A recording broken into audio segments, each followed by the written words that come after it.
Happy Monday and welcome to Monday Motivation. I want to focus this week on the armor of God. And so for today, I'm going to read Ephesians 6:10 through 17, but I'm going to focus on verse 14. But I'm going to read the whole thing right now. It says, a final word. Be strong in the Lord and in his mighty power. Put on all of God's armor so that you will be able to stand firm against all strategies of the devil. For we are not fighting against flesh and blood enemies, but against evil rulers and authorities of an unseen world, against the mighty powers in this dark world, and against all and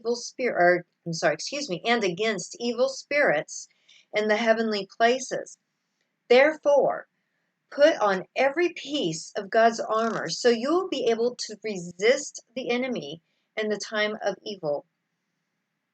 Then after the battle you will be standing firm. Stand your ground, putting on the belt of truth and the body armor of God's righteousness. For shoes, put on the peace that comes from the good news, so that you will be fully prepared. In addition to all of these, hold up the shield of faith to stop the fiery arrows of the devil. Put on salvation as your helmet and take the sword of the Spirit, which is the Word of God. Okay, so breaking down, we're going to just focus on Ephesians 6:14 for now. Let me read that just for kind of so you know where I'm going. So it says, stand your ground, putting on the belt of truth and the body armor of God's righteousness. So the belt of truth is the symbolic clothing of the Messiah. And you can look in Ephesians 11:5. It says, righteousness will be his belt and faithfulness the sash around his waist. So character, not brute force, wins the battle, just as in the case of the Messiah. With a breastplate of righteousness, the warrior's character is their defense. God himself is symbolically described as putting on a breastplate of righteousness when he goes out to bring justice.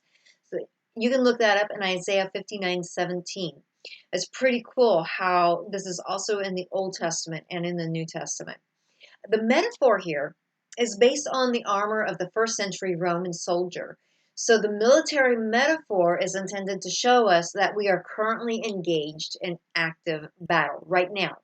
It is going on all around us, and we are in constant spiritual warfare. So in order for us to do effective spiritual warfare, we need to display the character of Christ. That's what brings victory. So I looked up character in the dictionary, and the definition is the total of features and traits that form the individual nature of some person or thing. Okay, so this sounds like a tall order. We're supposed to be a reflection of Christ. So this sounds almost undoable, but the thing is, God always gives us the tools we need. So when we're putting on the armor of God, we're able to put on these tools that we need, and God's giving us what we need to get through each day and to fight the battles that we're facing. That's the amazing thing about God's word.